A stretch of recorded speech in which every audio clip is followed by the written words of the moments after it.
کرنا آپ کے لیے لازم ہے۔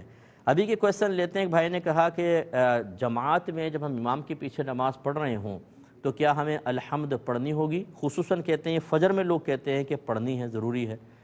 دیکھیں ایسا بالکل بھی نہیں ہے۔ ہمارے نزدیک یہ حدیث بالکل صحیح اور اسی پر عمل ہے کہ قراءۃ الامامی قراءۃ لہ، امام کی قراءت مقتدی کے لیے بھی قراءت ہے۔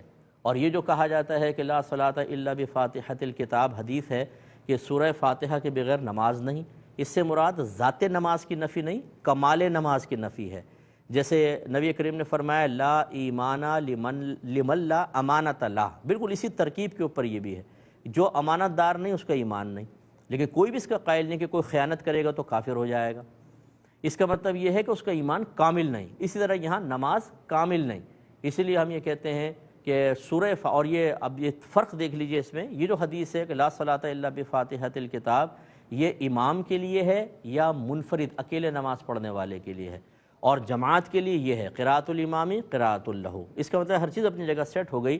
جب آپ اکیلے ہیں تو سورہ فاتحہ اور اس کے ساتھ سورت ملانی ہوگی، اگر آپ امام ہیں تب بھی آپ پہ ہم پڑھنا واجب ہے کیونکہ آپ تو امامت کر رہے ہیں، لیکن اگر آپ مقتدی ہیں تو پھر امام کی قراءت آپ کی قراءت ہے۔ تو فقہ حنفی کے مطابق کوئی سی بھی نماز ہو، اگر آپ امام کے پیچھے الحمد یا سورت ملائیں گے تو گناہ گار ہوں گے، اتنی دیر ہمیں خاموش رہنا ہوگا۔ اگر جہری نماز ہے قراءت سنیں، سری نماز ہے اتنی دیر بس آپ خاموش رہیں، پڑھنا کچھ نہیں ہوتا ورنہ گناہ گار ہوں گے۔ ایک